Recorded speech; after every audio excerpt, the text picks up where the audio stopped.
శ్రీ గోమాత్రే నమః. తాటి చెట్టు గురించి. తాటి చెట్టు ఔషధ గుణాలు కలిగిన తల్లి. తాటి చెట్టుకు సంబంధించిన ఓ పొడుపు కథ. చూస్తే గుండు, పట్టి చూస్తే పండు, తింటే తీయగుండు. ఏంటది? తాటి పండు. తాటి చెట్టు తల్లి కాదు, తాగినోడు మొగడు కాదు అన్న నానుడి నిజం కాదు అనిపిస్తుంది నాకు.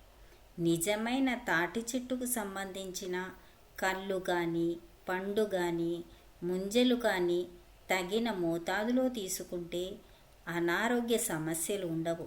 నిజంగానే తాటి చెట్టు తల్లి. తాటి పండులో మరియు తాటి ముంజలో vitamin A, B, C, zinc, potassium, iron, copper, phosphorus, calcium, antioxidant వంటి మరియు అనేక ఇతర పోషక విలువలు చాలా ఉన్నాయి. తాటి పండును పండులాగా తినవచ్చు లేదా గుజ్జు తీసి వివిధ రకాల వంటలు తయారు చేసుకోవచ్చు. బెల్లం, రొట్టె, చక్కెర మున్నగునవి. తాటి పండును ఐరన్ యాపిల్ అని, తాటి కళ్ళు కూడా చలువే. పూర్వము మరియు ఇప్పుడు కూడా కొందరు బాలింతలకు మందులాగా 5 ml ఇస్తారు. తాటి ముంజలు కూడా చలువే.